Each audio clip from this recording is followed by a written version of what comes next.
This week's episode is brought to you, as always, by Patchworks Seattle, and they have some exciting news. They have the new Korg ARP 2600 semi-modular synthesizer that has been modernized in the newest 2600M model with features like MIDI, a smaller form factor, and a re-engineered lush spring reverb, and that is available at Patchworks. And something else about Patchworks that I have utilized many times is it is a great place to bring in your vintage synthesizers and music gear on consignment, or you can do some trade for store credit. Patchworks is located in the heart of the Wallingford neighborhood in Seattle. You can stop by the showroom to play vintage synthesizers and shop new and used gear. Also has a ton of live events, from in-store showroom sessions with local artists to in-depth workshops and classes. And here's another cool piece of information. If you are shopping online at Patchworks, free shipping for orders over $75. And then one last thing, they are updating their showroom hours. So Patchworks will be now open Thursday, Friday, and Saturday from noon to 7 p.m. and Sunday from noon to 6 p.m. So it will be closed Monday through Wednesday. Once again, that's patchworks.com, Patchwerks.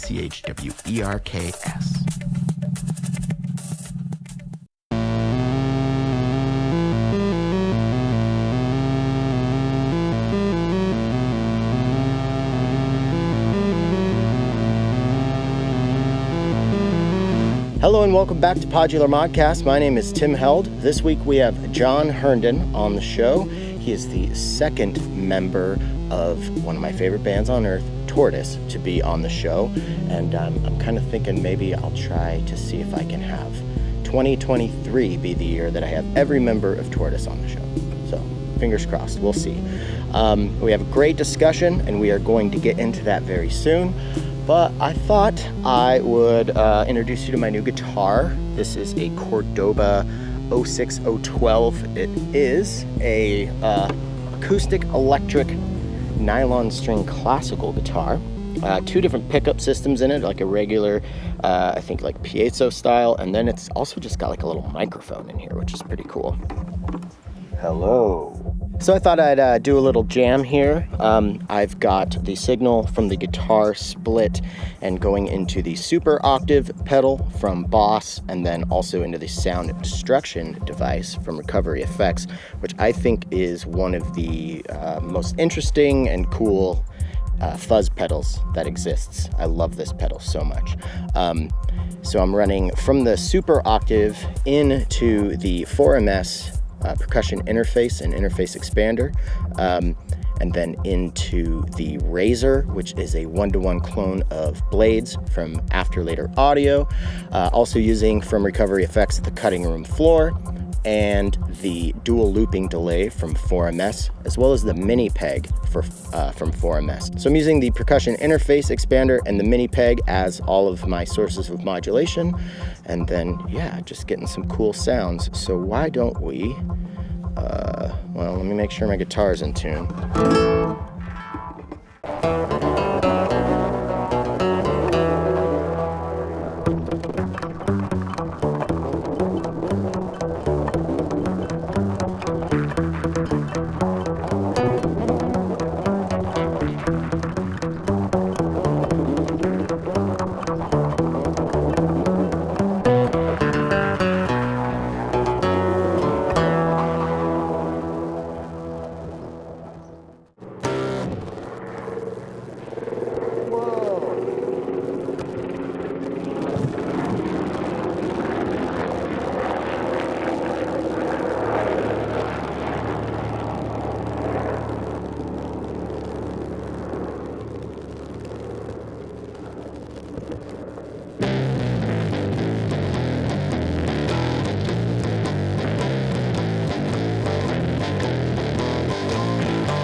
high school.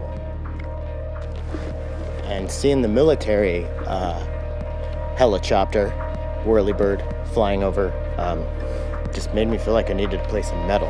Anyways, thanks for bearing with my little jam session there.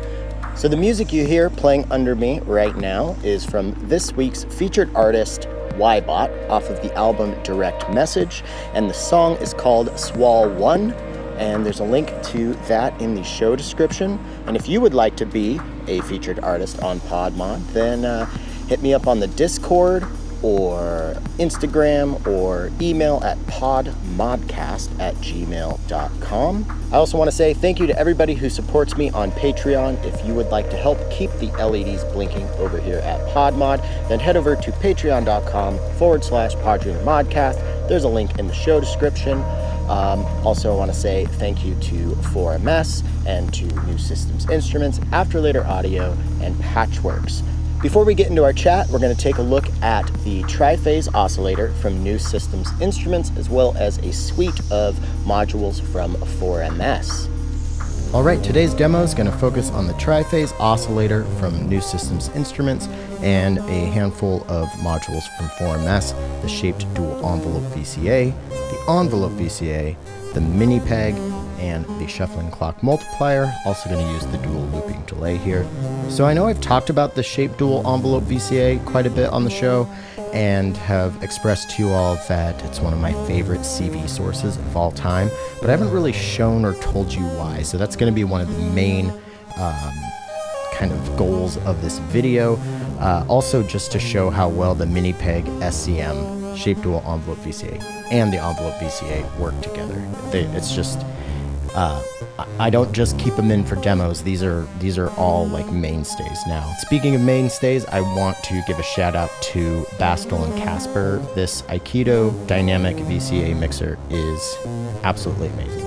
So we're going to use that today. Before we get into this video, I do also want to give a shout out to Mordax for sending me this data. It's such a useful tool, and it's going to be absolutely essential for explaining why I love the shaped dual envelope VCA so much. I also think it's a really, really useful tool for people who are maybe new to modular or CV signals in general. To have a visual representation is extraordinarily helpful. And then finally, I want to just give a shout out to ALM Busy Circuits for the ASQ1 sequencer. I bought this the other day at Patchworks, and I absolutely love it.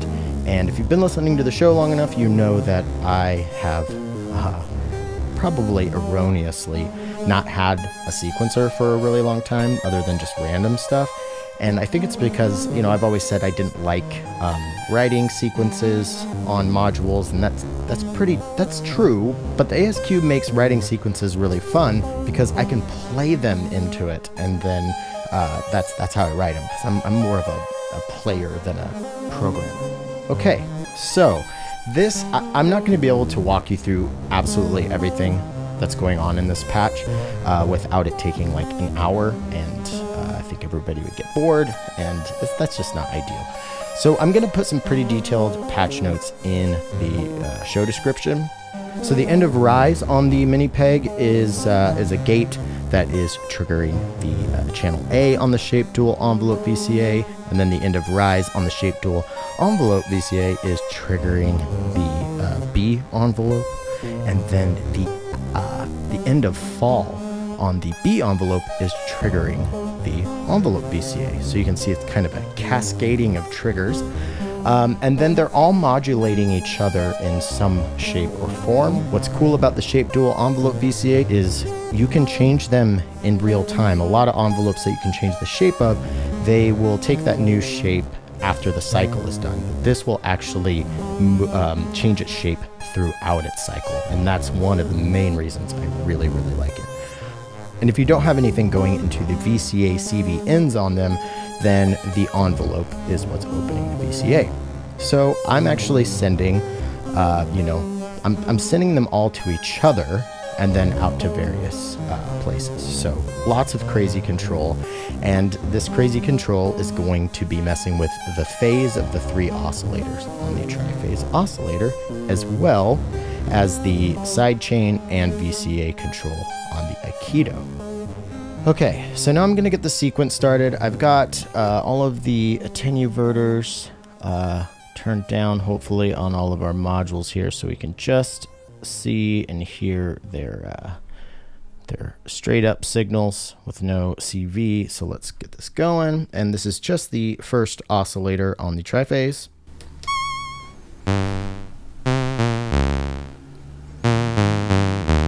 So the mix output from triphase into channel A of the Aikido VCA mixer. And then I've got the gate from the ASQ1 sequencer into the sidechain in, and that's what's opening that's what's basically opening this VCA, but more in a sidechain way. I don't need an envelope with a sidechain input here on the Aikido. And then that's going into the input A of the dual looping delay, and then the A and B outputs from that going into the B and C outputs of Aikido, so we can hear some delay there. But I'm not going to add that quite yet. So let's bring our other oscillators into the mix from the triphase.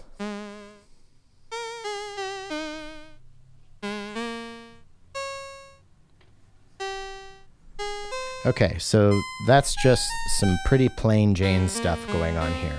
But let's start introducing the modulation from the shape dual envelope VCA into the 3 oscillators phase on the triphase. So it's going to be output A, B, and then the OR output here.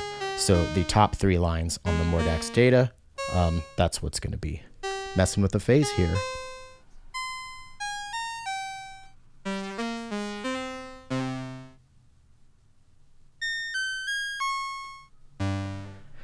And then another thing that I really, really love, I don't know why, but this triphase oscillator sounds so good when you put a really fast LFO into the FM input.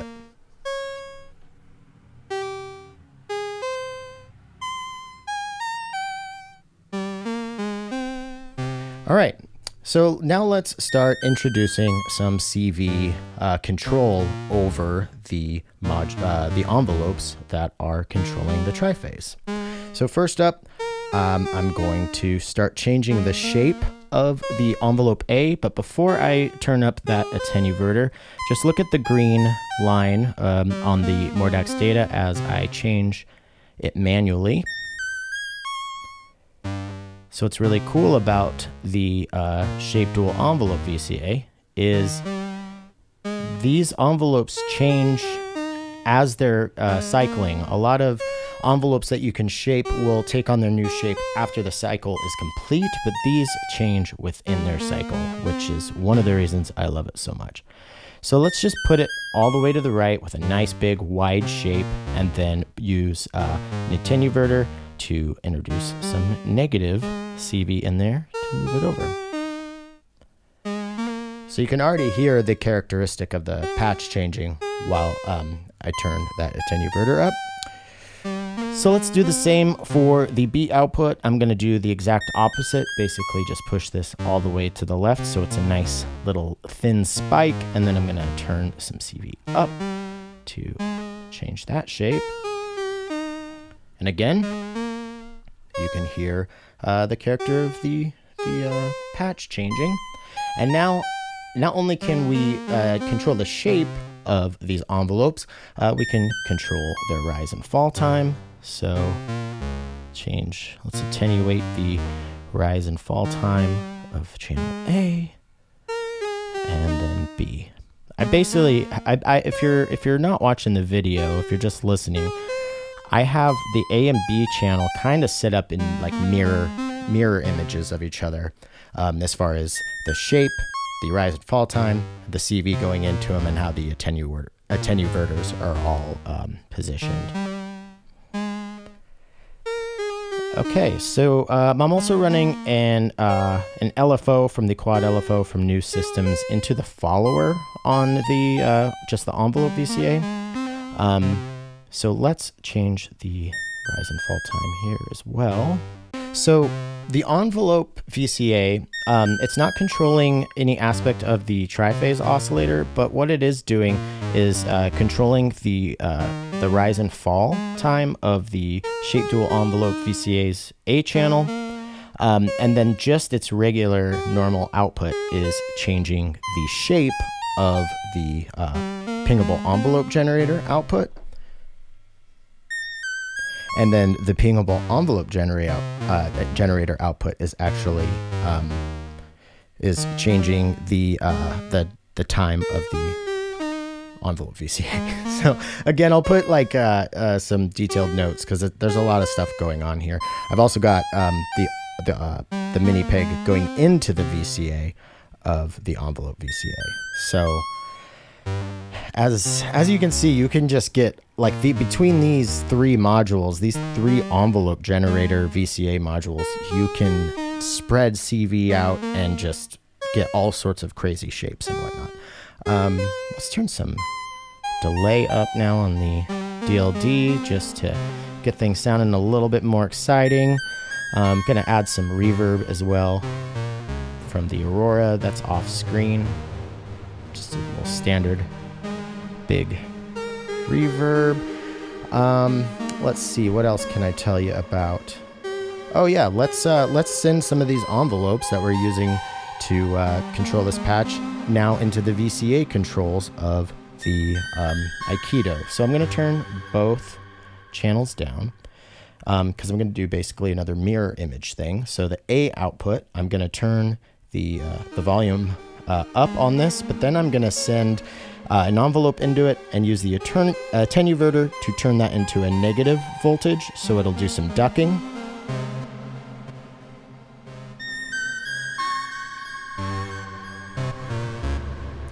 So that is the A output on the shape dual envelope VCA that's providing that ducking. And I'm going to turn that down really quick just to show you. I'm going to do the opposite with the B output. I'm going to turn the volume fader up just a little, but then use the B output from the shape dual envelope VCA to turn this up via the VCA. And now I'm going to do both together.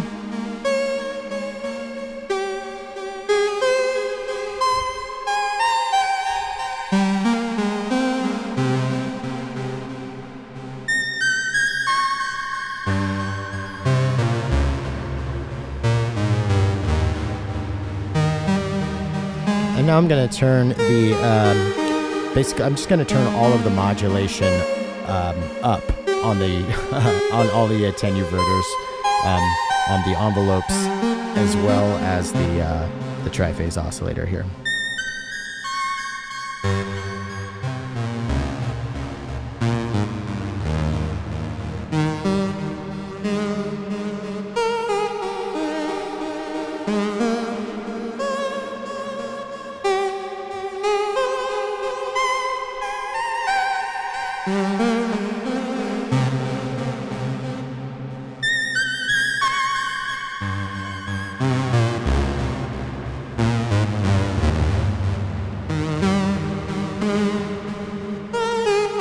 Sometimes all the way up is not better, so I'm going to dial those down again.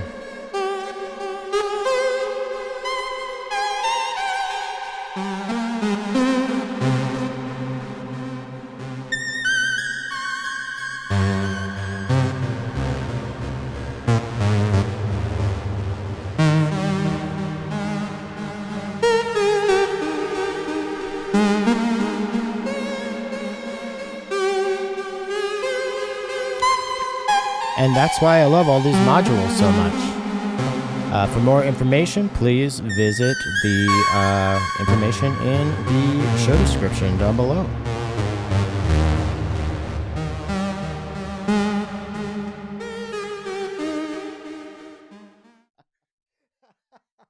Oh man, that was a good one. All right, so we're here with John Herndon. I feel like I've seen or heard people close to you call you Herndog. Is this correct? Is this a common nickname? That's what I prefer, actually. If everyone could just call me Herndog. Okay, yeah. Well, with two Johns in the same band, I figured you'd have to and yeah, you have to get a way to distinguish between the two. Um, well, this is It's funny when I was a kid, my brother and I had two good friends that were Tommy and John Chason, and I was the younger John of the two. So for I don't know, for like 4 years when we were friends living in Massachusetts, I was Minnie because I oh was the littler John, and then uh, somehow it flipped to Minnie Chowda, and then I was Minnie Chowda for like 2 years. Hey, Minnie how Chowda. did you how did you feel about that? Was it like a term of I endearment, or was it? I think I was just psyched that people were just calling me about anything, really. Yeah, yeah. I'm named after my uncle, my mom's brother, and Mm. my mom's dad is named Jim. My dad's name's Jim. My uncle's name's Tim, and then my uncle Tim named his son Jim. And it's just like, can we Wow. maybe like get some originality? So I've been Timmy my whole life because there was Tim and Timmy, and so that's Yeah. like what I like. I That's how I kind of like see, or that's always how I've always like identified close friends and everything. But as an As Timmy. adult, yeah, but as an adult, I feel like it's weird to introduce yourself as Timmy, but Jimmy is not weird. Like if you're an adult, Johnny also not weird, but I feel like Timmy, there's something about it. I always introduce myself as John, um, Mm-hmm. but then it seems that most of my close friends will call me Johnny, Mm-hmm. for whatever reason. I don't know. I wasn't born Johnny. I was born John, and I was John for most of my life until I was like 18 and moved to Chicago, and then everybody Uh-huh. started calling me Johnny. I, Okay. Y- I had no Yeah, idea. when John and Sam were over here a few months ago, when anytime he'd refer to you in the conversation, he'd call you Johnny. And I was wondering if that's because he's like, well, I'm John, so he's got to be Johnny, like some weird, like, mental thing, that subconscious thing or something. Just like forever mini, no matter how old I get. It's mini Johnny. Johnny and Oh, Timmy. It's the Johnny yeah, and Timmy Johnny. show. So you said, I was going to ask where you grew up. So you were, where in Massachusetts did you grow up? Well, I was born in Long Island, Okay. um, and then moved around some. And then I was in foster homes for a few years. My brother and Okay. I, my mom took my brother and I to uh, Boston Gardens and left us on a park bench. And my dad was in prison at the time.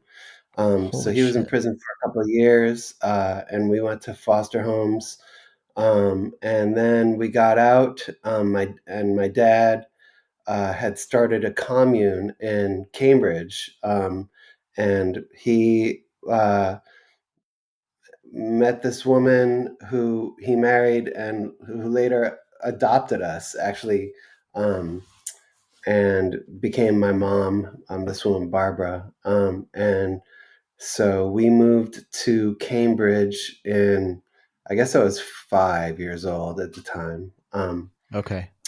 And then we lived in Massachusetts until age 10, and then the whole family, the Earth Guild, Grateful Union, moved to just outside of Asheville, North Carolina, in Western North Oh, okay. Carolina.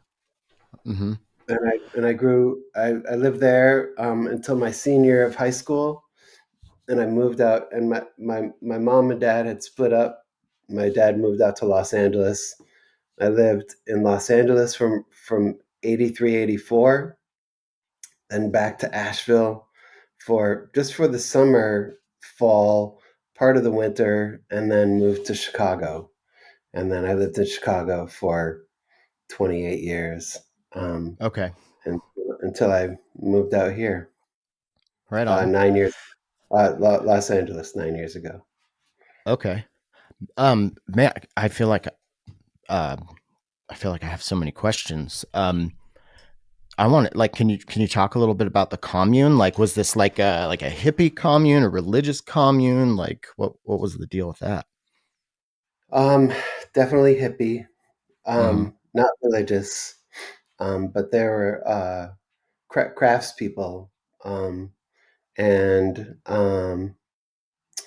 so there was a weaving studio in the house, and my folks ran and in Cambridge, and then when it moved to North Carolina, they reopened the store after a store called Earth Guild that sells raw materials for handcrafts. I think is their description. Okay. And so they sell looms and spinning wheels and yarn and basket weaving supplies, and Okay. they give Okay. classes and yeah. So you grew up with, you know, some form of artists, and I imagine in a hippie commune there was all sorts of different types of artists. Like do you think that had any sort of influence on the direction that you took with your life? Absolutely. Yeah. It's like a so like how old were you said when you moved from the commune? From the commune Yeah, like how or long were you there? What ages? oh, like ages 5 um till I guess 17. Oh, okay. So formative years. Yeah. Okay. And then I moved out west to live with my dad for a year, and then I came back and moved back in, and was staying in a giant cardboard box in the storage room of the store, the Earth Guild in Asheville, North Carolina. And I lived there for a few months, and then my folks are like, "You got to get a job or go to school or do something, and you have until September, so figure it out, and then we have to push you on your way." So I got a job, Uh, and I got an apartment, and moved in with one of my high school friends, and okay.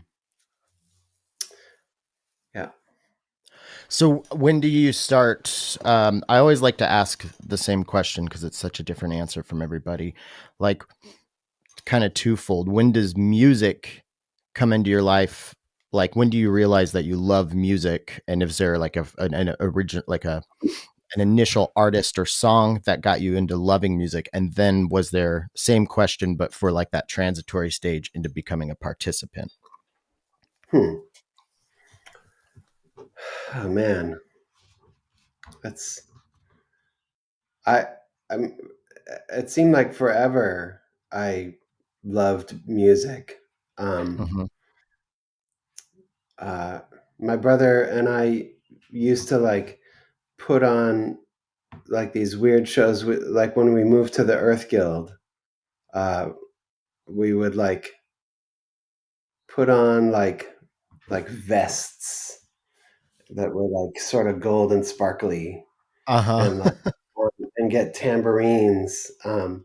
And sit everybody down in the living room and sing like um, whatever, Jeremiah was a bullfrog or whatever,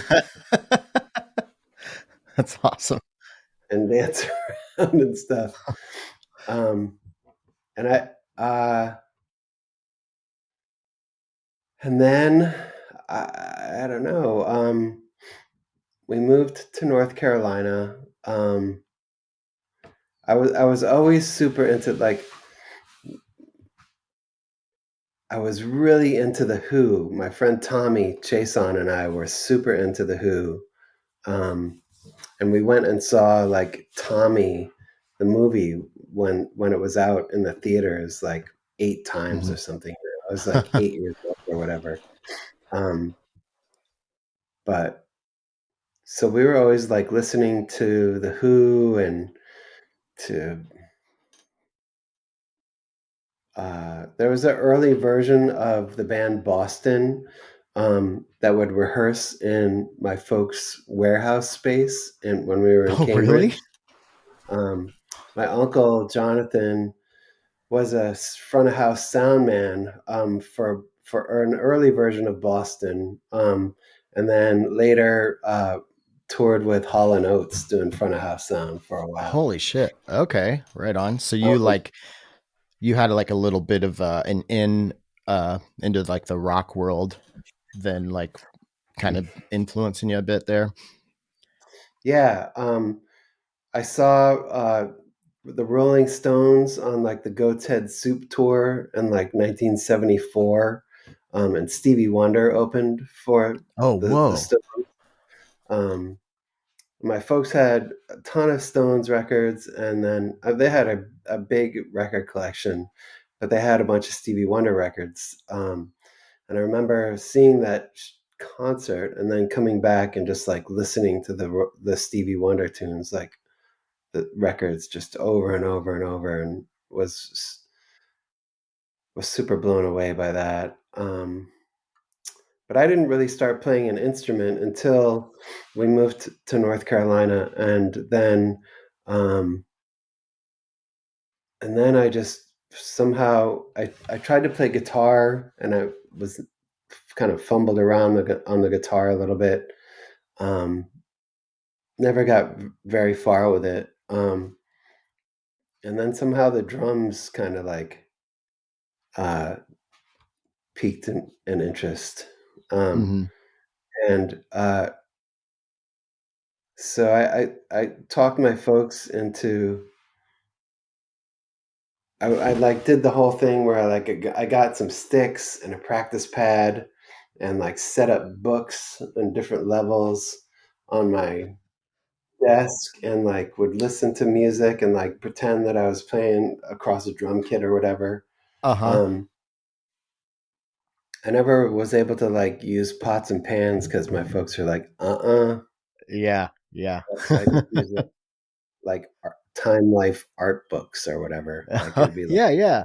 Cezanne and like Rembrandt, and Uh-huh. Rembrandt was the crash with China symbol. Actually, hold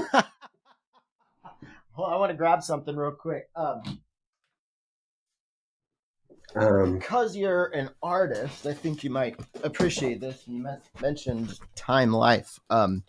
I oh have yeah, I have a, I think he's like a great great uncle, John Held Jr. Actually, oh um, wow, he was like a jazz era like flapper, like lots of flapper pictures, but he'd had like a lot of covers of like Life, like magazine wow. and all sorts of. It's really cool. I actually have two of these books. Maybe I'll rip some of these prints out and send you some because I think you'd really like some of these things. There's one in particular. I'll Like look he for did it. a lot of it. Like this is pretty like a classic version of his like just like this weird like Snowman. kind of pinup girl kind of thing. But he always had Yeah, like these kind of funny quips. But yeah, uh, so cool. yeah, I also did like my mom and dad wouldn't let me use the pots and pans, but I would find like, like little plastic buckets and stuff like that. Cause yeah. Um, Yeah, did you start playing drums at an early age? Actually, no, I started playing guitar as my primary instrument. I started that at like 12. I got a drum set when I was maybe 16. Mm-hmm. Yeah. So or maybe like, I had a drum set from like 15 to 18, and I played like in pep band, and my band teacher hated me because I played too hard, but the football players liked me because I played too hard. And um, yeah, and then going to college and living with relatives in apartments and stuff, I couldn't have a drum set, so I really only had one for a handful of years, and just got this V drum set like less than a year ago. So I went over 20 years without drums, but I feel Yeah, like already I feel like there's an element of it that feels kind of like riding a bike. Like I don't think I'd ever lose the ability to just play like a really standard 4/4, but like timing issues are definitely were a big thing, and my brain would know what I wanted to do, but my muscle memory wasn't there anymore, so I just flub a lot. But I feel like now I've been playing quite a bit, and because that you've helped me out with giving me recommendations and stuff and books to check out. I feel like I'm actually better than I've ever been at drums now. Oh, um, cool. but I Awesome. still have a long ways to go. But Well, do you think that at some point you'll get like an acoustic instrument or? I would love to. It's I think I'd have to. We bought a house that's was built in 1911. So we need a new roof first. And then we have a little like garage that would be good for setting up a kit in, but I want to get electricity out to it first so I could have like heaters in the winter and like put up insulation and everything. Cause if I'm gonna get a drum kit, I'm gonna get like as nice one as I can. Um, but yeah, I've been thinking I'm actually working on these tunes that have drums on them and trying to get a sound that's not, kind of cheesy out of this is really difficult.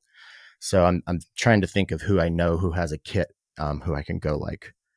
But I was thinking even maybe buying one from Guitar Center just for Mhm. like tracking and getting some studio time and just going in for like 2 days and just tracking all my drums and then going and returning it. But um, Well, I mean, the thing that I think about acoustic drums is that, you know, if they're round, if they haven't over time warped or something and they're round drums, you can pretty much get a good sound out of something that isn't extraordinarily expensive. Um, okay, that's good to so, know. so like so so Craigslist, I mean, I don't know, and OfferUp are good spot places to look for cheap drums. It seems Hmm. like always somebody's always trying to get rid of some drums, and sometimes there's some diamonds out there that people Yeah. don't realize that they're trying to unload for inexpensive. Um, Yeah, you that's good know, to like yeah. as good a one, like as good a drum kit as you can is so subjective. Right, right. Because sometimes like a crappy drum kit is the burningest shit, you know. Hmm. I love going on tour and just playing like house kits. Some like I did with it when I was playing with Ken Vandermark and going and playing just on like these kits with heads that would be all pockmarked and stuff. And just like, but just you sort of like utilize what you've got and you try Yeah, to like play to the strengths, even if they're in somebody else's eyes weaknesses of the right. way instrument is. So I don't know, I like that. I actually have taken that philosophy with guitar, well, and then just audio equipment. Like before I, started the podcast and had, made friends with makers and stuff and got into this world, I had like no money to spend on gear. So it was always really cheap. And my first full length like electronic album, there were moments that I recorded my electric guitar unplugged into my laptop mic as an input. And Yeah, so I was just leaning into as shitty as I could. And then I was using like plugins that weren't even effects, well, technically effects, but more for like utility or cleanup stuff, like de-essers and just weird stuff like that. And just fucking around with putting those on the guitar tracks. And I got some stuff that doesn't sound at all like guitar, but it sounds, cool and crunchy. So I'm definitely into the lean into the limitations. I think when I say like the nicest one, I mean more like something like I really want it to. I mean, I think this is probably most drummers, but I'm very picky with size and layout of like each drum. Like I went to my buddy Greg's house and he has a studio and he has this like beautiful. I think it's like an old. It's not a Gretsch. What's the one? What's the one that John Bonham played? Why am I blanking on this? Like the Ludwig. Yeah, yeah. So he's got two toms, and the rack tom is like a 14 or something. It just looks. I mean, especially after playing these V drums, it just looks fucking Yeah. enormous. But yeah, I think I want to go minimal, and talking with you, and then just like kind of noticing all my favorite drummers typically have no more than two toms, and I was asking you like, why is that? And you're like, I don't know. And I always like wondered like, is it just cheesy to have too many? But and I was also I took my second of three toms out because I felt myself just going into like my late 90s, influence, like cheesy Mhm. fills and stuff. So I was like, I don't want to fall into old habits, so I just took it off, and now I prefer Yeah. it. I like it a lot. That's funny because I just went the opposite. I added a second rack tom and a second floor tom. Oh, really? Yeah. Did you didn't And have those at the last two tortoise show that the shows I was at, did you? no, this has just been within the last. I mean, I've had them at my house sitting on a shelf. Because when I ordered the drum kit from CNC, I was like, let me get just some different options. If I want to Mm-hmm. use a 12 and a 14, that's great. If I want to use a 13 and a 16 or whatever combination. So I got 12, 13, a 14-inch floor tom, and a 16-inch floor tom, Oh, and cool. a Nice. 20-inch kick drum. But I also have a 24. I also have an 18. And then I have like a bunch of concert toms and some others. I have like a 10-inch, like so I have just a bunch of different drums. So depending on what I want to use, but I ordered this kit from CNC and they're all matching, and it's 12, 13, 14, 16, and a 20-inch kick drum. So I put them all up, and man, it has been so much fun playing Yeah. with all these drums. Do you And find yourself playing like leaning into different styles or techniques or anything, or like it's I've just been like having fun just going around the toms mm-hmm. and playing different sort of like paradiddle variations. So where you like start doing a roll, and then at the end of the line of drums, you sort of do a paradiddle. So then you reverse coming back up, and then you do a paradiddle on whatever drum, the snare drum or whatever, and then you're back to going this way, and then reverse it, and then this way, and then reverse it, and Yeah. then doing like or variations up here, or like you know, I'm looking at Yeah. myself on the camera, and I'm like, and then this, and then like that. Well, like the paradiddles on on fills is something that I never even considered or knew about, as when I was a kid in fucking Roslyn, Washington. Like there was no YouTube. I didn't have a teacher. Like, so I but since you gave me the recommendation of the what's that book called now? I can't think. Stick control, Oh with all yeah, just all the different like rudiment are those paradiddles that are those like left left right right left left right right, like those kind of like patterns that you just practice, or there are a lot of paradiddle variations in the stick control book for sure. so like I feel like I spent when you and I got that book, I spent a while like just practicing those, and it's crazy, like fighting against your instincts, be like, and just having to start over. But I have been able to start incorporating them into my fills, and I've even noticed that I've done it without thinking about it a few times, and I'm Yeah, like, ooh, I need to start practicing that some more. So yeah, thanks again cool. for the recommendation. Also, Cool. having your painting right next to my drum set is a pretty good is a pretty good inspiration. Be like, all right, well, if I've got John's painting hanging here, I gotta put in the work. Uh, It's funny because there's the face on that dog creature has like sort of Gene Simmons paint, uh, uh-huh. uh, face painting, and Kiss was definitely one of the reasons why I wanted to get a drum kit. Okay. I got Yeah, I, I'm always curious, like what the bands and particular songs or albums are that make people like, I want to join, I want to do that. yeah, I don't know what it was. Kiss was like a popular name. Mm, It seemed like amongst my friends, but like you never heard like Kiss songs on the radio or anything.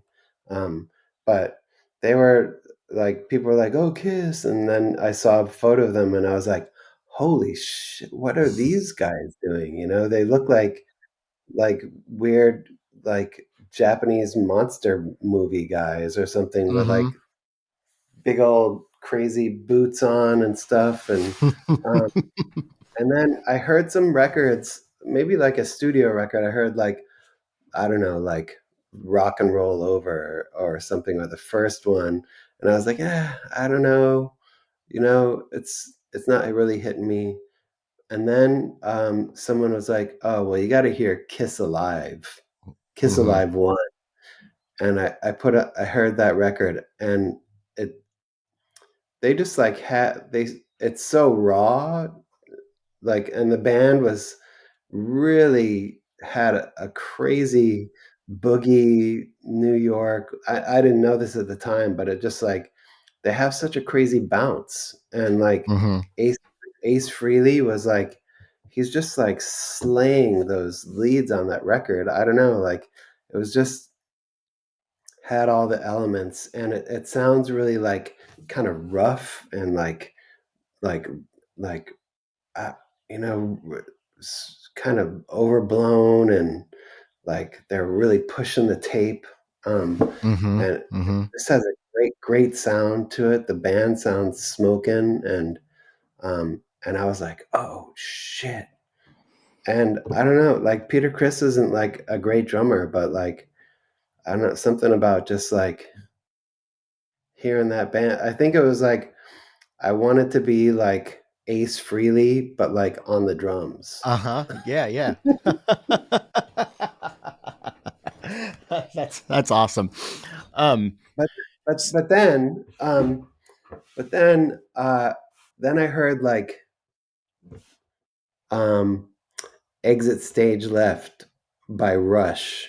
Um and for somehow at the same time like the Gap Band 4's record, okay. which had like Burn Rubber on it. And I don't know, like just like those three records were the ones that I was like, damn, I want to play the drums. I So was it seems like, like you're kind of drawn to like and I think Sly and the Family Stone, I think you've talked about like being really influential and stuff. Like seems like you're drawn to either like really like proggy or jazzy or like you said boogieing, like have some pop, almost not pop, but like a swinging like catchy element to it. yeah, like just like a pocket. I love like Mhm. a good I, I I love a good feel. Really, is I think what it comes down to is just the way the drummer can make a band feel. I love like Frank Beard's drumming and ZZ Top. Um, Mhm. I love Stevie Wonder's drumming on all those records. Charlie Watts, Ringo Starr, Mhm. um, uh, Andy Newmark on those Sly and the Family Stone records from like Fresh. Mhm. I don't know. Yeah. I'm curious. I've been wanting to actually text you this question, but then I was like, I'm gonna wait until we chat. And yeah, I'm curious. So like, there are two drummers that I'm pretty into lately. Um, and kind of like I look at them and I'm like I want to figure out how to do that on guitar. I want to be like what they're doing on guitar. Like I want to play drums like you play drums. I want to play guitar like Greg from Deerhoof and Brian from Lightning Bolt play drums. Like I just Oh, saw right. Deerhoof the other day, and it always sounds like he's about to just crash the whole train.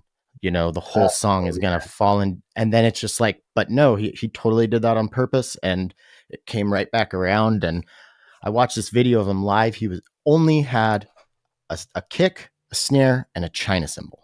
That's all he had. Wow. It's just like, what Yeah. the fuck, dude? So yeah, I was just curious, like, what do you like? Because I know, like, you're a technical drummer. Like, when you hear that stuff, does it sound like crazy slop, or is it like, is there something like, I don't know, like, how do you feel about like that kind of like insane, super fast stuff? I mean, I love it. Um, I I am not a very technical drummer. I would say, Hmm. um, I I think you have a lot of people fooled. Then, if that's uh, true.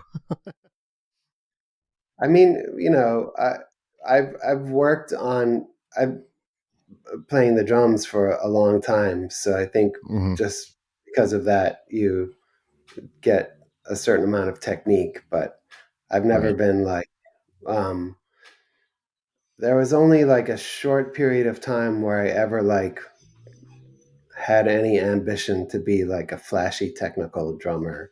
Um, Hmm. but mostly it's just been like really like uh, liking the like a good pocket, and also um, you know uh, at a certain point I think it was like I got into this almost like the sound of the feeling that you can make when you're playing an instrument, any instrument. Um, but so I I think I've gravitated towards um,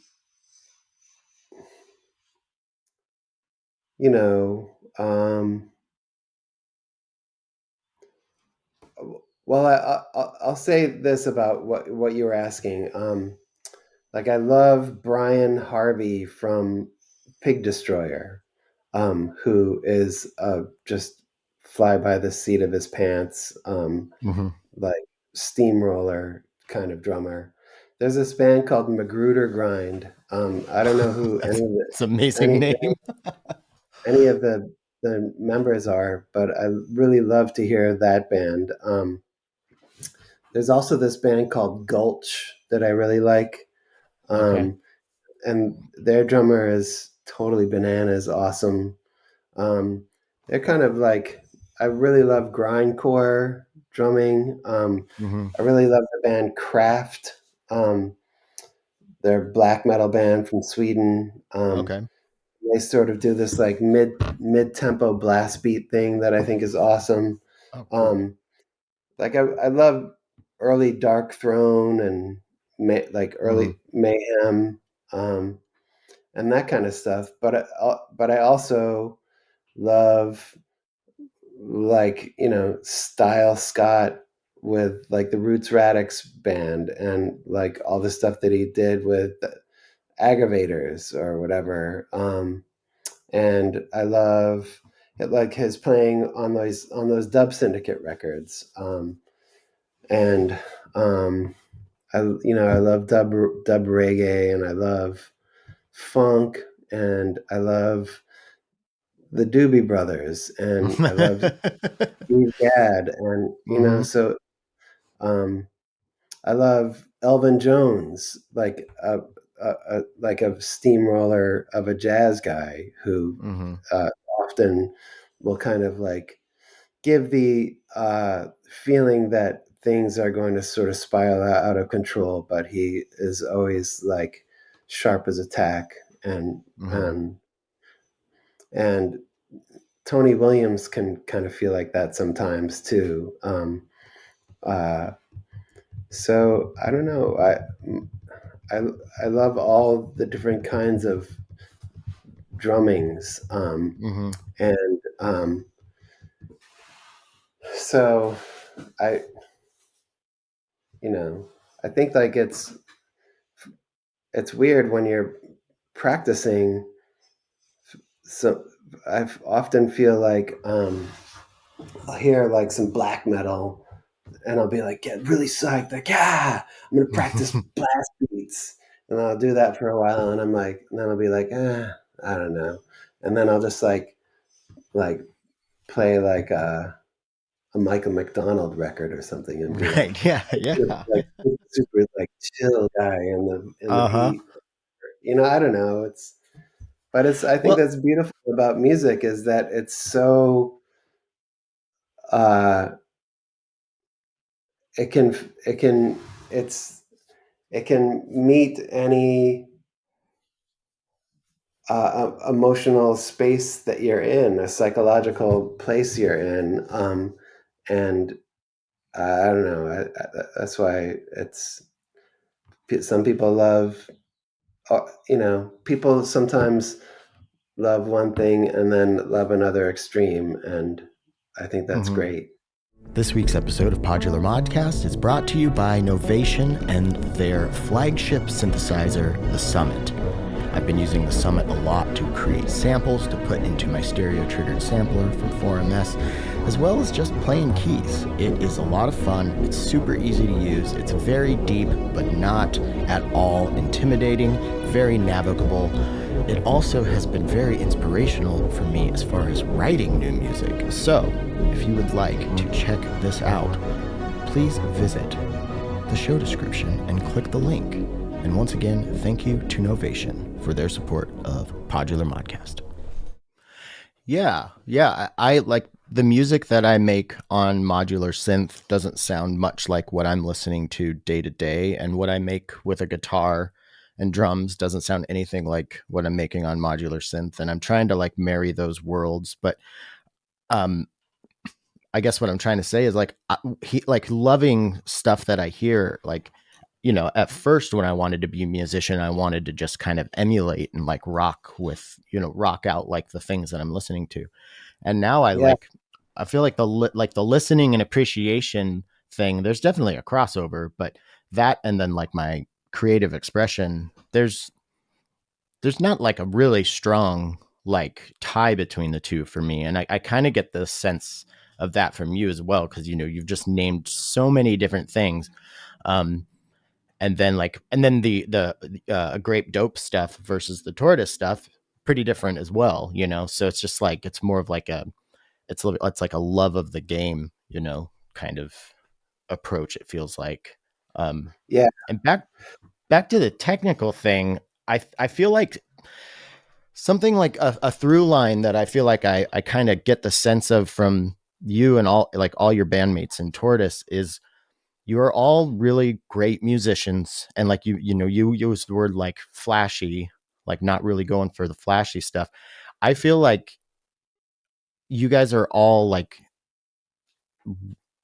really, it feels like you're all very cognizant of making sure that whatever you're doing is in service of the entire piece, rather than like I really want to make a dope ass technical drum beat, like. And like I think Shake Hands with Danger is like a perfect example of it. I get so pumped off that, but it's just it's like it's a relatively simple drum beat, but the way it's yeah. all together just makes this like thing. And is that true? Have or am I and like is that a conscious thing? Is that something that you guys have talked about, or is that why you became such a great band and are still a band this many years later? Hmm. Um, I think so. Um, uh,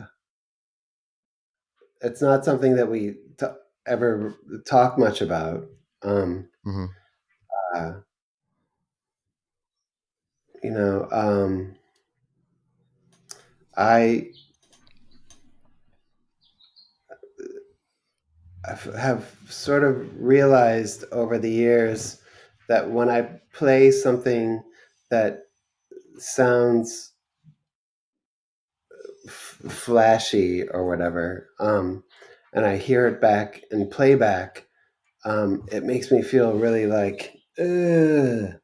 Mm. I don't like Mm-hmm. it. So I I go real simple. I I um I tend to just like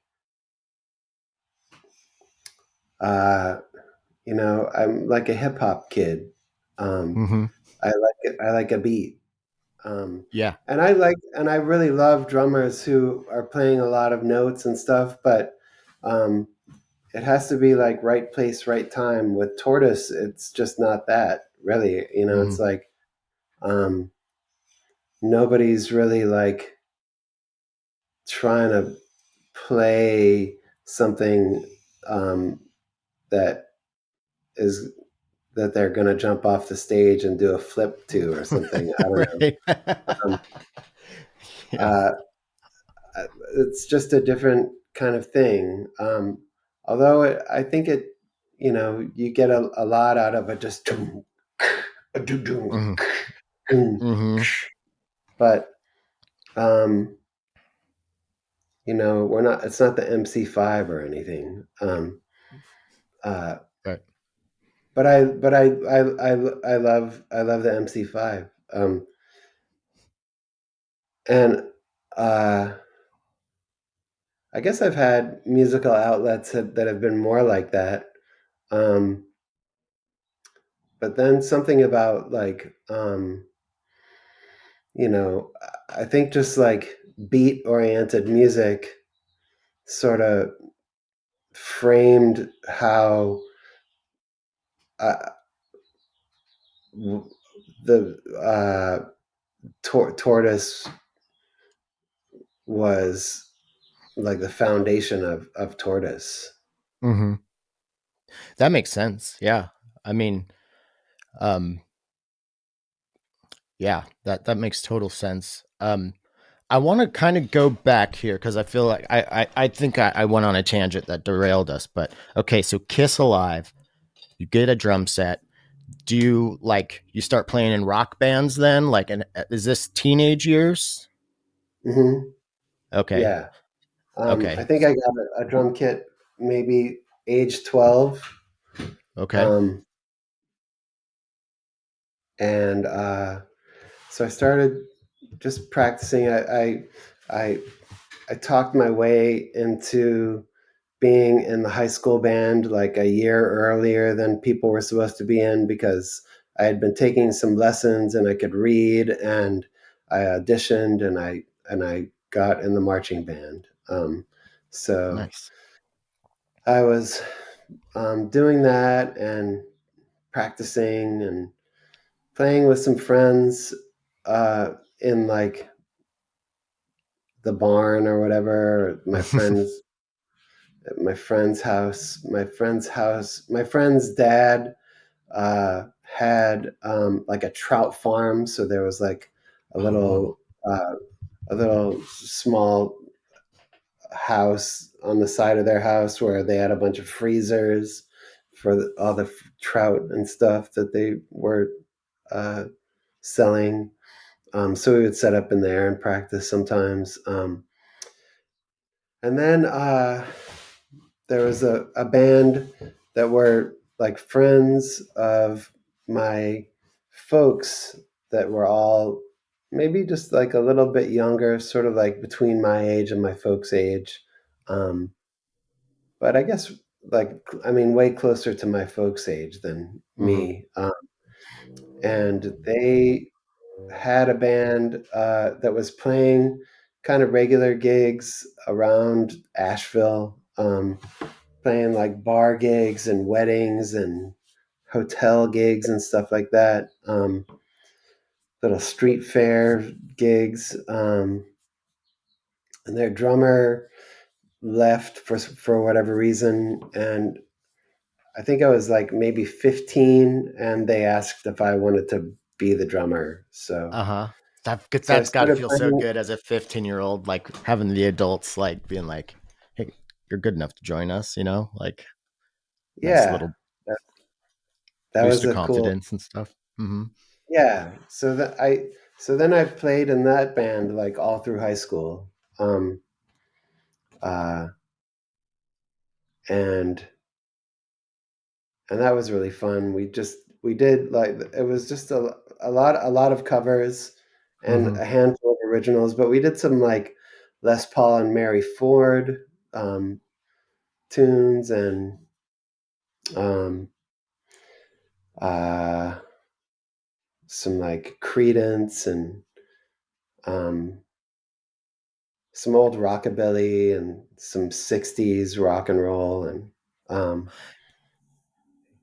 Yeah, I feel uh, like from marching band while listening to Kiss, but then playing with this band that's covering such a wide variety, like you were like had a really excellent training ground at that like really important age of, like developing your technique and style or whatever. yeah, it was great to just sort of have some like hands-on experience. Like, okay, now play these songs in front of an audience and make people dance. Mm-hmm. Um, Mm-hmm. and that was really a great learning experience with a really supportive group of people who were psyched to be playing, and it was just super fun. Um, uh, so, and it was in North Carolina. There weren't a lot of other band opportunities. Like Mm-hmm. um, there, most of my friends were like either not musicians, um, and I had like one friend who was a skateboarder, or a couple friends, like, um, but I mean, it was only like me and another kid who were like listening to like Black Flag or Mm-hmm. Devo or anything like that. Yeah. So there was no real opportunity to like start a punk rock band. And so I just didn't really do that until after high school, and I moved to Chicago, and then started playing in Chicago with different bands there. So you were like were you kind of was punk kind of the target or like kind of your aim at that point going to Chicago, or were you like you are now just kind of down with anything as long as you were playing drums? I wanted it to, I wanted to play um, what maybe like what my perception of punk rock was, Mm-hmm. which was really kind of all over the place. I I didn't really want to be in a hardcore band because I felt like that I wanted to be in a band that played more than just like a boom dun dun dun dun dun dun dun dun dun dun dun dun dun dun dun. Um, so I mean, I loved Devo, I and to me that was like the ultimate punk rock band. Was like was the first three Devo records. Yeah, I didn't realize how punk rock those records were, and I've actually been listening to those late, like not like a whole lot, but it's something that me and my wife can agree on when we're like going on a drive if we both want something that's kind of like upbeat. Mhm, Um, and mhm. then I just found these cassettes. I think they're called the Wipers. They're like a Oh, Portland band right. who yeah, fucking Oh man, awesome. It kind of reminds me of that like early yeah, Devo stuff as well. yeah. Oh man,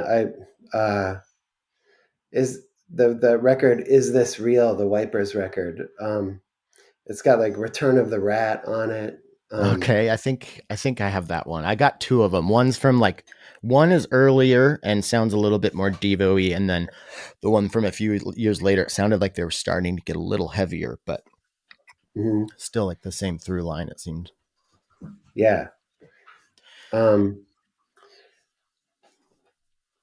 So you know, I guess I just wanted to, what I wanted and what I found. I think were not exactly the same. Um, Hmm. but um, I did eventually meet Doug McCombs, though, because the band that I was in Chicago started playing shows with uh, Doug's band, 11th Dream Day. And because of our meeting and our, I think we really bonded on our love of Devo. Doug, I think, bought his first bass, the day after he saw Devo on Saturday Night Live. Oh, Um, really? he Nice. had never wanted to be a musician before, and he saw that performance, and he was like, I gotta play music." Oh, wow, that's Um, amazing. so, and as a result of us meeting from being in these bands, the Tortoise started. So Right. that was. So you guys are the like basically the two founding members. Like how does that like what's the origin story from you guys meeting then acquiring all your other members? Um, well, Doug and I were playing together. Just sort of like we were like, what can we do with just drums and bass? Um, Hmm.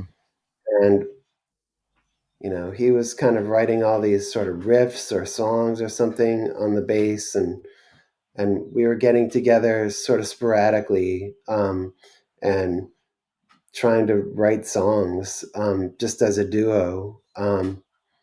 And we recorded some of the material at Steve Albini's house before he opened up electrical audio. He had Uh-huh. a recording studio in his house, and David Sims from the Jesus Lizard engineered a few days of us recording. And then I think David had to go on tour, and Steve went out of town, and um, like in the midst of that, uh, then I think Steve sold his house and started working on electrical audio. And I think those tapes that we recorded at that spot were just recycled, and and erased and used as other. Um, so anyway, like that stuff never went very far. Uh, and then we we had become friends somewhere in there with Brad Brad Wood, who was an engineer and living in Chicago and ran a studio um, called Idful Music, and he was like, "Why don't you come and record some stuff here?" And so we rented a couple days, um, and as we were about to do the sessions, uh, Doug was telling maybe Bundy Brown about doing some work there, and Bundy was interested in maybe coming by, and Doug said, why don't you bring your bass?" And John said, and Bundy said, "That's cool. Could I?" And Bundy and John were playing together in Gaster del Sol. Um, Okay. or I'm sorry, they were playing together in Bastro at the time. Um, and he was like, "That's great. Could I bring John along?" And uh, and Doug and I were like, "Yeah, that sounds awesome. Why don't you guys come by?" And so the first time that the four of us played together was really in the studio, and uh, so that was how Tortoise really started. We Was recorded. John doing drums or was he doing like electronic instruments? He was playing drums. I had bought a vibraphone, um, Okay. uh, and I didn't know how to play, and I was just thinking like, how does like a punk rock band start? You know, you buy instruments and then you learn how to play Totally. by starting a band. Uh, So I was like, let's just do that, but with a vibraphone. We'll start a band and we'll learn how to play the vibraphone by starting a band. But John had been had a lot of training, mallet training and stuff. So he had more of a handle on the instrument than I did. Um, but so we were both kind of trading off on vibraphone and drums. And Doug and Bundy were playing bass. We recorded the sessions that we did at Idful, would end up becoming the first two Tortoise singles. Um, and after we did that recording session, we were like, let's play some shows. So we started to try and play shows. and And was Thrill Jockey already going by then or just kind of starting around the same time or? yeah, I think we're the first Tortoise single was uh, Thrill Jockey number 3. Okay. So Wow. Okay. Very cool. Um, so I know Jeff came in at TNT, right? yes, he did. It, and did Dan come in before or after that? Dan was in kind of from maybe he played on the second Tortoise show. Oh, okay. Um, Okay. but I don't know that he was on those singles, but he could have been. I honestly I can't remember. Um, uh, but he was super early. Dan was super Okay. early in the band. Yeah, I was asking John about like, okay, so three drummers, like, was that like a, is he's the way he described it, it was almost like, well, it just kind of happened that way. It was never like a set out to be like, let's have three drummers in the band, but it just kind of like, you know, he said it just like, that's just the way it went. Like, Yeah. Well, that's you so know, funny. Dan's a great multi instrumentalist. Mm-hmm. Um, the first record that Dan was on was the Mech Mensch Mech record, um, and I think that came out when he was like 15, um, recorded by Butch Vig Holy in shit. Madison Wow. Studios in like 1982 or 81 or something, and he was playing guitar in that band, um, Wow. and it's so. But you know, he Dan plays like a little bit of saxophone and plays keyboards and plays a little bit of trombone and plays the Yeah. drums and plays everything. Yeah, now that you mention it, like when I'm like thinking about seeing you guys live, I feel like I can I have a memory of him playing just about every instrument on the stage. Like he plays bass on some songs, right? For sure. And Yeah. guitar and then the keys and stuff. But I did, going back to like, cause you said John had more mallet training. I feel like seeing you guys live, I feel like I see you on the mallets more often than anybody. Did you just Yeah, get I really think into it or? you know, um I think I had aspirations for a short time to be a mallet player. Now I don't even own a, a vibraphone. Oh, really? Yeah, so I only play it when Tortoise plays, and I never really got uh, adept with keyboard or mallets. I kind of learn parts, and Yeah. I can like write a simple part or something, and then play that. But if there's any like improvising or changing keys or anything like that, I'm lost. Yeah. I am just like play the part and don't deviate from the part kind of Yeah. play. Then I That's get how on the I've keyboard. been with keys up until just recently. I've kind of been diving into music theory and like learning scales and trying to figure it out. So, um, Yeah, but yeah, I was the that's same way. cool. Like if you showed me, I could figure it out. I could learn it and play it over and over again. But I Yeah. fooled many people into thinking that I played piano. Oh wow. Well, yeah, I call myself a Yeah. musician. I can make Yeah. The, people who aren't musicians think I'm really good at stuff. yeah. Oh shit. I I think this thing's it says it's give me one we're second. done. It Yeah. says it's it says it's still recording, so I think I'm okay. Yeah, I think we're fine. But we are coming to an hour, and I know you've got a lot of stuff going on, so I don't want to take up too much of your time. Um, That's all right. but But yeah, just let's wrap it up. yeah, yeah. To tie a bow on the tortoise thing, is there any? Are you? What's the plan? A new I know you guys just had a short-ish tour. Like any plans for an album or? Uh, Album is in the works.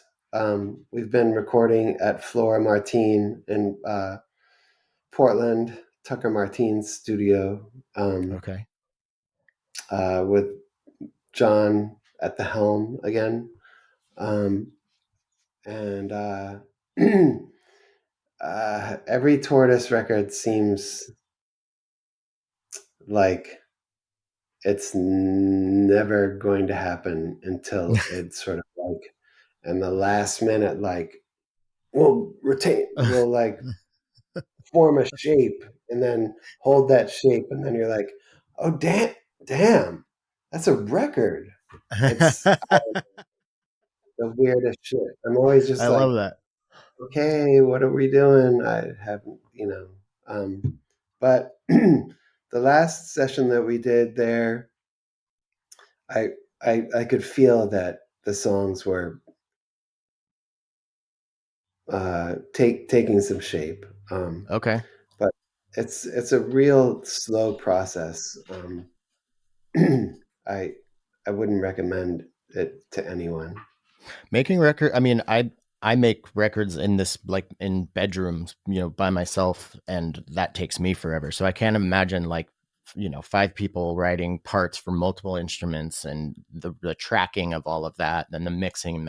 Like um, is there like a through line or vibe that you feel is already formed, or and how would you describe it if you're willing? I won't even try. Okay, cool. I, No, I'm it I'm sounds like it sounds like tortoise. awesome. That's good news. Um, and I told myself I wouldn't ask you this question. I've been fighting it since we became buddies, but I just like Oh, I go have to on. ask. What's that? Oh, go on. Do it. Ask uh, me anything. what's your favorite Tortoise record? Oh, uh, um, the one that's coming out next. Oh, I like that answer. Hell yeah, that's fucking rad. Um, Well, shit, we passed an hour, and I wanted to get into a grape dope, and I also wanted to talk to you about your painting and tattooing. But I think that means we just have to do a part two. I think we need a Herndog Returns episode. Yeah, that sounds good. I'm sorry we didn't talk about modular at all. Oh shit, I But didn't even think about that until now. Have you been playing at all? Have you? I have been. I've been mostly like using it as like a way to design sounds to to then sample. Um, That was my original intent getting into it. So a lot of people do that. Yeah. Um, but uh, so that's kind of where I'm at with it. I did fill up two IntelliGel 108 boxes with gear, and then I took most of one of them, uh, uh, about as much that could fill one of those boxes, and put the modules back into like cardboard boxes and on a shelf, to sort of like I was like, what do I really want to use here? Because I felt like I did get into like I had bad gas. Yeah. Um, Yep. That's it's almost everybody is has a similar story of starting out. It's like I too did much shit. that, too much shit. I put all the shit away, and now I'm working with one box. And I even wish like yeah, I don't know. Like I thought about like maybe I should just buy like a little uh skiff or something. Um, I got a couple of these 4MS pods, and I feel like the yeah, smaller system I make, the the more I like the stuff that I'm doing. So, and I wow, hear yeah, a lot of people say that. Um, yeah, so yeah, because it's just overwhelming. And once the cables are patched in, even on like a 7U 104 case, it's just like it's a like unless you go through and dress it all, like it's hard to keep track of what's going on. And yeah, it's a complicated instrument to try to make songs on, you know. yeah. I'm not there yet. But yeah, uh, I I feel like I get a lot more. Um,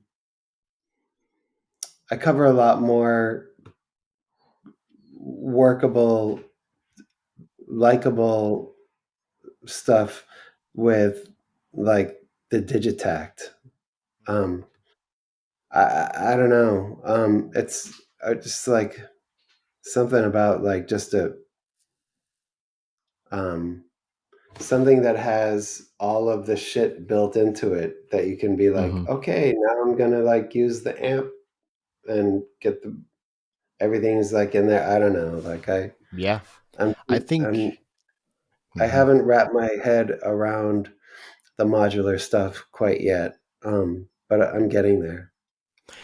Yeah, I mean, I've been into it for a little over 5 years, and I just now, over maybe the last, I don't know, 8 months, feel like I can call myself a modular synthesist, even though I've been doing this show for 5 years. And um, there's a steep learning curve, and I think like I said, I think it was before we started recording, but with like this class I'm trying to design, um, I really want to like really emphasize to those people starting out that like figure out what it is you want to do, and then Hmm. figure out what the tools that are available do, and then try to like hand select those, and then learn, try to make that thing that you chose those tools to make.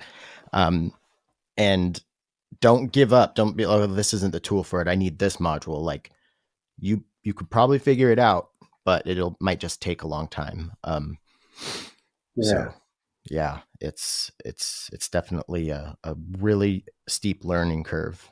Um, but I'm excited. I'm glad to hear that you're still using it, and still wanting to put in some time with it, because I feel like the last few times we've chatted about it, I was like, I think John might be.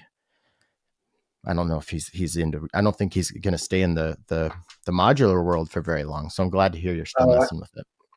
oh no, I have I'm committed to figuring out a workable um, uh, put somehow like have it work for me on some level. I'm definitely not going to sell all my gear again.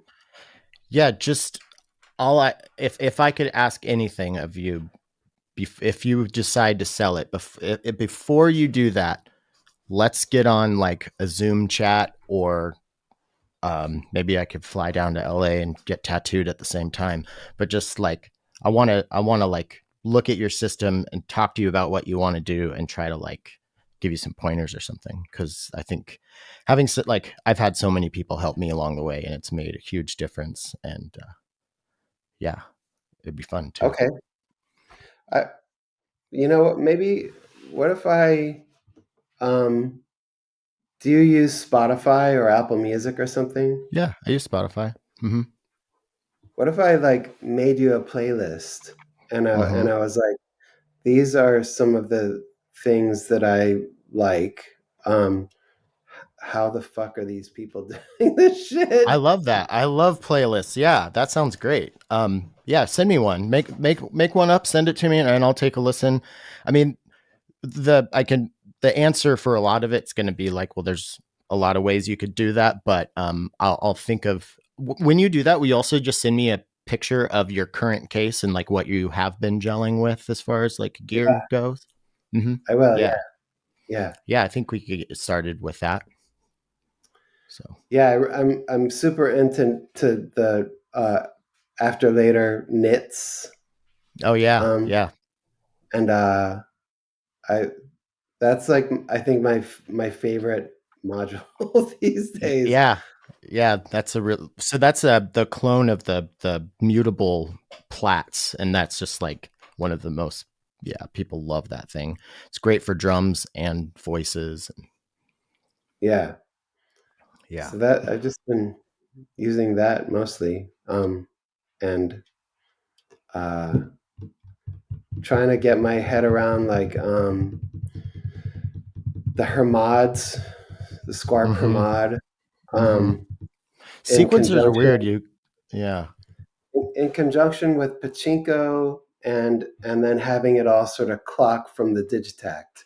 Like I think I Okay. just want to use drums and stuff from the digitact because I'm quick with it and I can make it Mhm. and like my so far my experience using drums in the Eurorack world has been like uh I'm I don't love it. I I Yeah. I think it's I can use the little groove box better. And I can Yeah. clock the mod which can drive the pachinko, um and then I just so that's kind of what I'm trying to figure out. Okay. Cool. Yeah. I just realized like I would like I'm starting to think like a teacher now, but I'm gonna put like I have some questions about that specifically, but I'll do that off air. Let's wrap this up. Is there Okay. anything that you want to promote or scream from the modular mountaintops? Um uh I have two songs on SoundCloud, um, under a band name called All Non Void. All non Um, void. and I'm hoping to have that be more of an outlet for new electronic music. Um, Cool. I'll put a so I link don't to know. that in the show description so Check it out. people listening can find it there. Right on. Well, Okay. thank you so much. I'm so glad that we finally got to like hang out and have a long form chat. Thanks so much. I appreciate it, man. Very Yeah. much.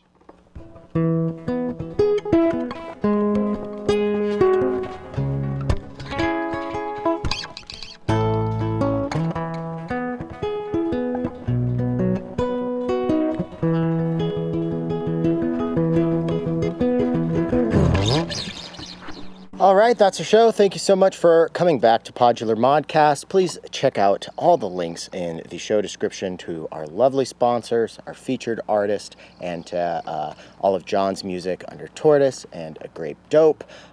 Don't forget that if you want to be a featured artist on PodMod, hit me up in the DMs on Discord, Instagram, or via email at podmodcast@gmail.com.